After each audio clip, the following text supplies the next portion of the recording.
The NBA Finals are the biggest games in basketball. Sometimes the series goes to a Game 7, making for the most exciting and important game imaginable. Then other times the series is over in 4 games, usually making for a disappointing series. Everyone has waited all year for these games, and when they finally come around, one team just dominates the other. There's 2 possible reasons for a series like this. Either one team is overpowered, or one team is underpowered. In the case of being overpowered, these tend to be some of the best teams in NBA history. In the case of being underpowered, the team is usually lucky to be in the finals, or they have an amazing story of how they got there. As I go through the matchups, I'll try to theorize which of these cases is responsible for the 4-game series, or if it was a combination of both. This is the 3rd video of my history of the NBA Finals series. First was a history of Game 7s, then it was a history of rematches, and now this is a history of final sweeps. A final sweep hasn't happened in the past 10 years. If we go another 2 years, it'll be the longest streak in NBA history. The most recent one occurred in 2007, and it featured the Spurs against LeBron James. I say LeBron James and not the Cavaliers because the team was basically just LeBron James. Just look at this roster and subtract LeBron James. I'm doubtful that group would have even made it to the playoffs without him. And remember, this is a young LeBron James as well, far from what he is today. The other side of the matchup was the Spurs roster we're all familiar with, which is an excellent team, but I wouldn't call them overpowered.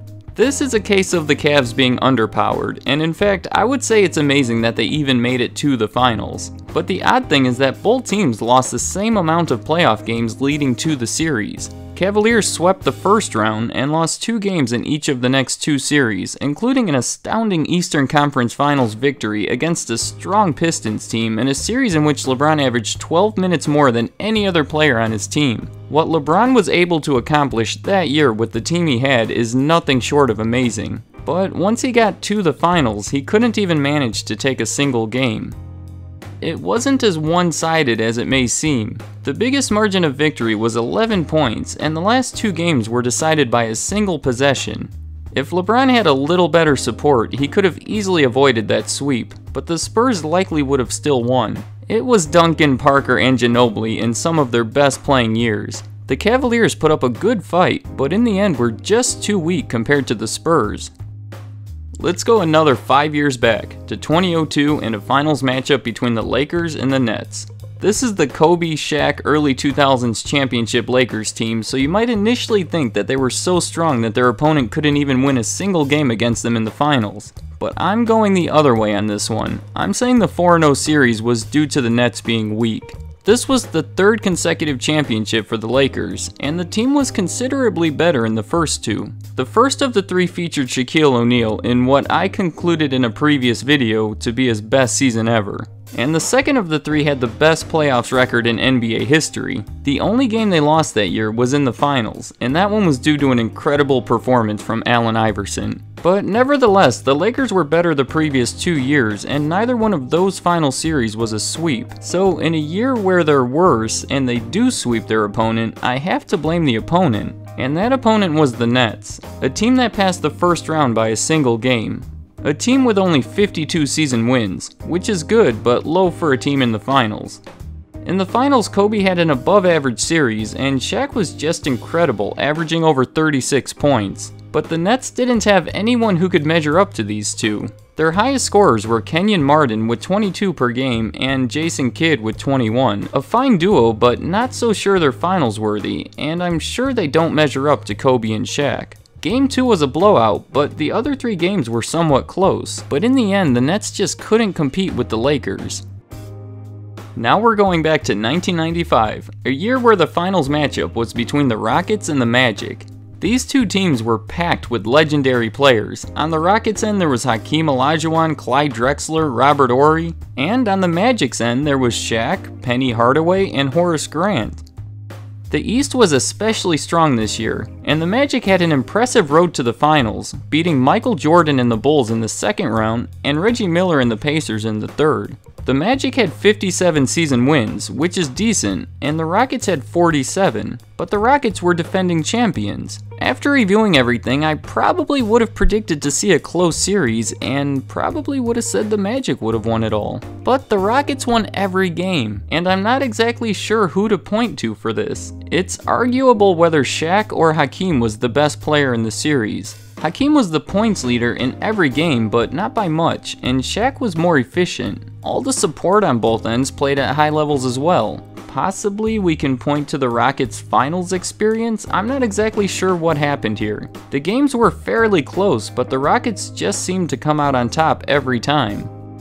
Let's hop back into our time machine and go back another 6 years to 1989 and look at the finals matchup between the Lakers and the Pistons. This was a finals rematch after the Lakers won last year. Unlike the last series we looked at, I know exactly what happened here. The Lakers were injured. It's that simple. After working so hard all year and it all leading to this moment, it's always a major disappointment when one team is injured in the finals. Byron Scott was injured before the series and didn't play in a single game, but the biggest injury was Magic Johnson himself. He pulled a hamstring in Game 2 and was basically done for the series. The Lakers were now relying on James Worthy and a 41-year-old Kareem playing with multiple players that weren't accustomed to playing big minutes.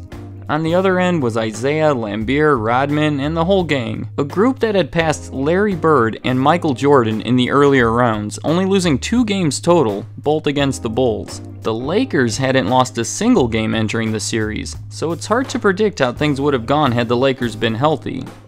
It may have very well been one of the best series of all time, but the Lakers were underpowered, and as they stood, were no match for the Pistons. Let's journey even further back, this time to 1983. Still the Lakers, but this time the 76ers were on the other end. This is another finals rematch, and why I got confused when making the finals rematch video, so I hope you can understand. The reason behind this sweep, Moses Malone. He wasn't on the 76ers last year when the Lakers won, and he was this year, in a big way. 26 points and 18 rebounds, along with a defensive answer to Kareem in the paint. He truly made the difference, making the 76ers better in the season and in the playoffs. He led all players in points and rebounds in every game with the exception of points in Game 4, which went to Kareem. The games weren't blowouts, but were decisively won by the 76ers. Moses Malone was unstoppable during the series, and with Julius Erving on his side, even Magic and Kareem were no match. There were 3 other final sweeps in NBA history, but were over 40 years ago and a little hard to relate to today's game. So I'm not going to cover them in as much detail, but I will say this. In 1975, it was Golden State against Washington, called the Washington Bullets at the time. The players I'm most familiar with on both ends were Rick Barry on Golden State and Elvin Hayes on Washington. Elvin had just under 21 points and 11 rebounds per game in the series, and Rick Barry had almost 30 points and 2.5 steals. Golden State had 48 season wins, Washington had 60. They both had 5 playoff losses entering the finals. Any guesses on who won the series in 4 games? Looking at all this, it's really not clear, but it was Golden State. I'm not as familiar with this series or why it was so one-sided, so maybe someone could let me know in the comments the reason behind the sweep.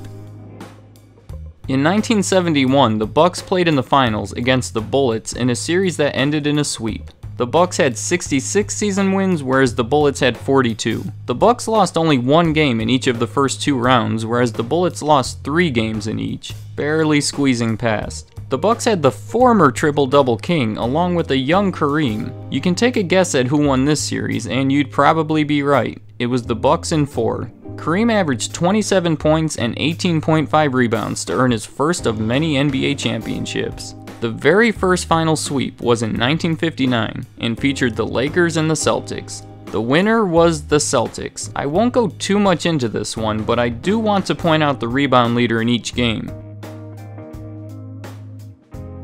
So there's that.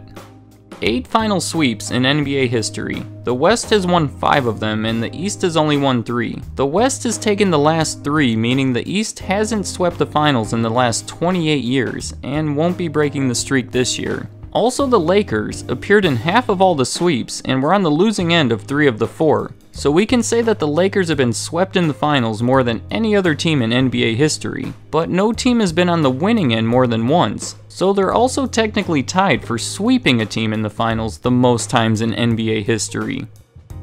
A final sweep isn't usually what the viewer wants to see. They seem to be more interesting when looking back at them than they were in the moment. And in most of these cases, the individual games weren't nearly as one-sided as one might expect. The team that got swept usually had a good opportunity to take at least one of the games, but didn't.